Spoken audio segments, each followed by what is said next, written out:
now we're at the start of the bowling alley area, which is well obstructed by blowdown trees, but a long stretch where the creek is running almost due north. And that's on the map. That's real noticeable. That's on the map. That's very noticeable. What is more deceptive is the gentle curves in the creek that don't always match up so well with what's on the topo map. And of course, it's all overgrown. So from my perspective right now in the creek, bowling alley, long straightaway, right? Yeah. We're starting the curve right now. Right past here, and look behind you, and there's the height of those berms. And this, 10 feet, would you say? Maybe 10 feet at the highest point from where we are. From my feet to that, probably about 7 or 8. A lot of difference in height to explain.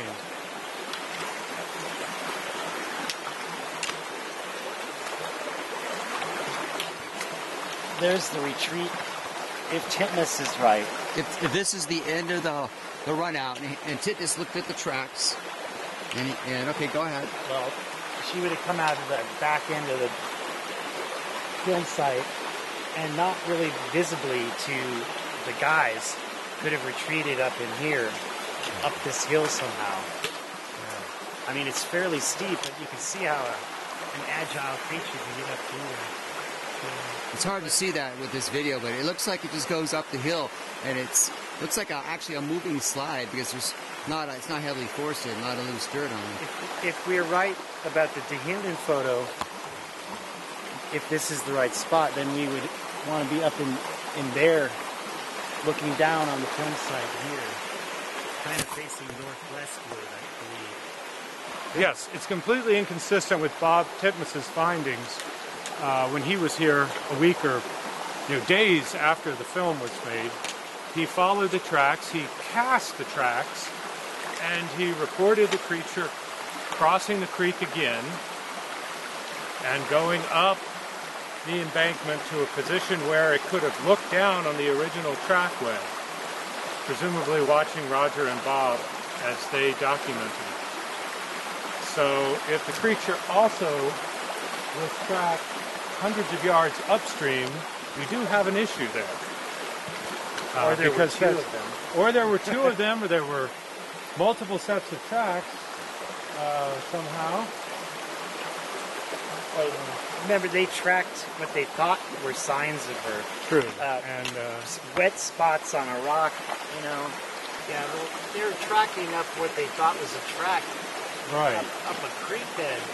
So I recall another time he said they saw scuffed gravel or whatever. But it's pretty hard to say what was doing that.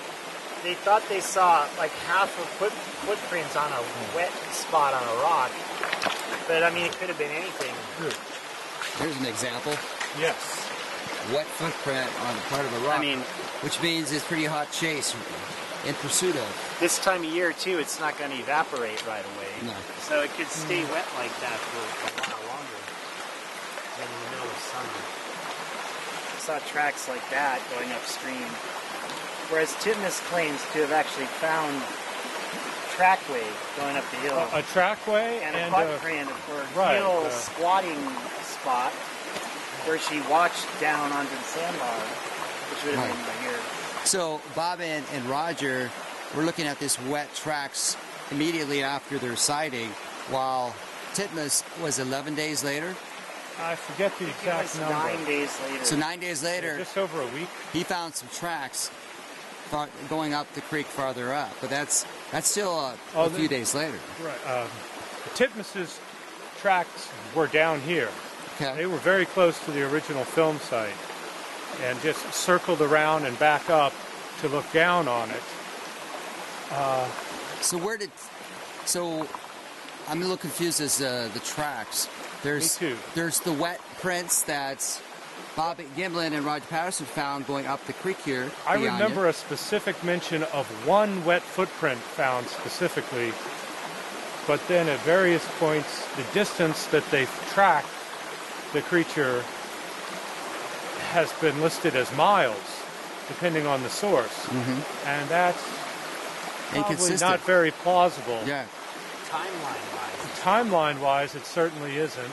The timeline meaning traveling to get the film dropped off. Exactly. Get the plaster Paris. To get in and out of this creek bed. And then, of course, we have Titmus's diagram of the film site and his evidence. So maybe we do have multiple creatures in the vicinity during that time frame. That would be the easy answer, wouldn't it?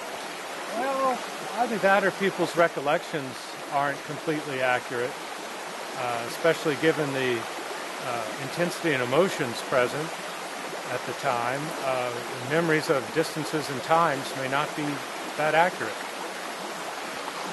Well, in a way, this area could have been more accessible in 1967 than it is now, with the old road bed coming up and the lack of undergrowth, because we know Forest Service employee Lyle Lafferty came in here on the Monday after the filming and found the tracks and photographed them. Very good photographs. So he was in the area, and a former logger and county sheriff out this way wrote a book, My Travels with Bigfoot. Edson. He recalls or writes about seeing two horsemen in the area the day of the film. So he was out this way somewhere too. It's really tough to get an idea of just how far out they were, how far back into the woods they had gone, and how many other people may have been out here in the same time frame. It's a bit of a surprise thinking about it, because we know other people got up here that fall after word of the film was out. In November, just a couple weeks later, basically, Jim McLaren and Richard Henry drove up to the film site. Yes. And parked their Jeep right. That was the red Jeep on the map. Well, that from that earlier photo, that I think was the Jeep that they were using when they found the Blue Creek Mountain footprints. What's that map August. that you showed me that had the red Jeep? Isn't it written on the red Jeep? Oh, or is the it Jeep? Jeep on the drawing. Yeah. Yeah, that's Richard McHenry's. That's Richard Henry's drawing when he came up here with Jim McLaren. Yes. Who was here shortly after Titmus was here, and they drove the whole way up. And the next year, according to John Green, they weren't able to drive the whole way up. The road was washed out with rock slides and stuff. We'd like to know which road they were taking, whether it's the Bluff Creek It was Road the or Creek Onion Road. Mountain. Creek Road. And we found a place that was washed out, most likely where the GPS We're talking ended. from the bridge above Louse Camp. They got in the creek there where we studied where we thought the campsite might be downstream. Yeah. And you drive up 2-3 miles, 2.5 miles, whatever it was, to get here. They would have parked somewhere on the side over here. Probably where Patterson-Gimlin were riding their horses on that flattened gravel so-called road. Not much of a road, though. No. Better access than we have right now. Judging from what Bill Munza has recreated, if the sighting is down here where Gimlin has said it is, then the filming starts out generally northward against the trees that are on that side of this upper sandbar. But camera position shifts as the creature retreats. So frame 352 is going to be shooting at this angle against those trees right back here. They're not in the middle of the sandbar, they're actually out this way more. So Shooting this way, and filming is towards where we are now. let's go take a look at that. Let's go get up on the top of this floodplain and go take a look. I heard he said he agreed. Well, I agreed that the camera angle shifts during the course of the film, and the main frames, the 350-ish frames that are so famous, are an intermediate part of the film towards the middle, and the camera shifted at least twice at that point. So Yeah, at that point, you have to be careful because you've lost any perspective of the creek behind you that you get from the first frames of the film, which aren't commonly seen, or at least aren't usually shown in the snippets you get on TV. And then there's even a third significant camera position at the end of the film, where the creature disappears just coincidentally at the time the camera runs out of film. Yeah. Well, that's in the models. It looks like she's heading into trees, but there's got to be the creek just on the other side of those trees, and maybe that's where she crosses, according to Titmus, or not. But that's a third camera position where you're not looking at the big trees, the landmarks that we've been talking about so much. Those big trees from the intermediate section of the film don't necessarily help us locate it in reference to the creek. We just have those few frames at the beginning. The creek is hidden down here, under the bank, which is up there. Well, Creek flowing out of his vision. Well, Roger's already crossed the creek.